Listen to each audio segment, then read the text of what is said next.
Le muscle strié squelettique. Les muscles striés sont des organes dont le rôle est de mobiliser les segments osseux. Ils sont constitués de cellules, fibres musculaires, réunies par un tissu conjonctif et des fibres élastiques.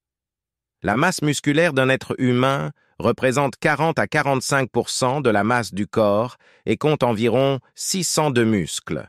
Les muscles striés squelettiques présentent deux parties distinctes. Un corps charnu, constitué de plusieurs fibres musculaires, c'est la partie contractile du muscle. Des ou plusieurs extrémités résistantes qui peuvent s'insérer sur les os, la peau ou sur d'autres muscles. Le muscle strié est composé de 75% d'eau, 20% de protéines, actine, myosine, mitochondries, myoglobine, 1% de lipides, 1% de glucides, 3% de substances minérales et de produits phosphatés. La fibre musculaire. C'est une cellule géante de 1/10 de millimètre de diamètre et de quelques centimètres de long, 3 à 4 cm selon la longueur du muscle. Elle est entourée d'une membrane et associée entre elles par un fin réseau de fibres élastiques dont les mailles sont remplies de liquide appelé sarcoplasme. Elle présente plusieurs milliers de myofibrilles. La myofibrille, elle est l'élément contractile de la fibre musculaire. Elle est formée longitudinalement par une succession d'éléments se répétant d'une manière identique. Chaque élément est un sarcomère. L'alternance de bandes claires et de bandes sombres de la myofibrille détermine le caractère strié du muscle squelettique.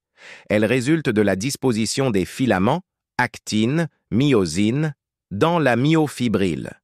Les bandes sombres sont déterminées par les filaments épais de myosine et les bandes claires par les filaments fins d'actine. Les glissements des filaments d'actine le long des filaments de myosine sont assurés par les points d'union et entraînent le raccourcissement des sarcomères. Ce phénomène qui se reproduit sur les myofibrilles puis sur les fibres musculaires entraîne la contraction du muscle dans son ensemble. La myoglobine. La myoglobine est une hétéroprotéine intramusculaire proche de hémoglobine des globules rouges, un pigment avide d'oxygène. Elle a la particularité de fixer l'oxygène combiné à l'hémoglobine des hématies, constituant une réserve d'oxygène immédiatement disponible. L'entraînement aérobie augmente la concentration intramusculaire de myoglobine. Selon la quantité de myoglobine présente dans la fibre musculaire, elles sont classées en fibres blanches ou rouges. La répartition de ces différentes fibres dans le muscle est variée et oriente sa fonction. Les différents types de fibres musculaires. Type 1, ST, contraction lente, fibre à haut pouvoir oxydatif. Type 2, FT, contraction rapide. A, fibre à haut pouvoir oxydatif. B, fibre à faible pouvoir oxydatif. C, fibre intermédiaire transformable. Spécialité sportive et répartition des différents types de fibres musculaires. À l'échelle de l'organisme entier, les deux principaux types de fibres, 1 et 2, sont représentés de façon équivalente.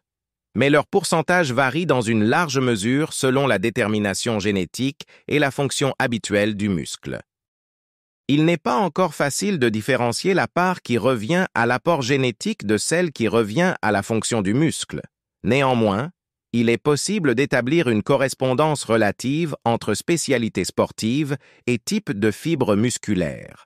Il conviendra de parler de prédominance plutôt que d'exclusivité car chaque muscle renferme en général des fibres de différents types.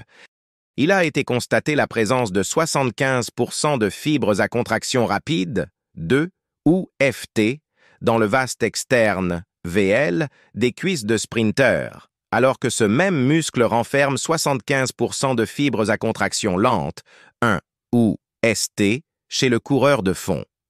En résumé, on peut affirmer que de façon générale, le pourcentage de fibres rapides d'un muscle et sa vitesse de contraction sont corrélés. Le pourcentage de fibres lentes et l'aptitude à l'effort prolongé sont corrélés.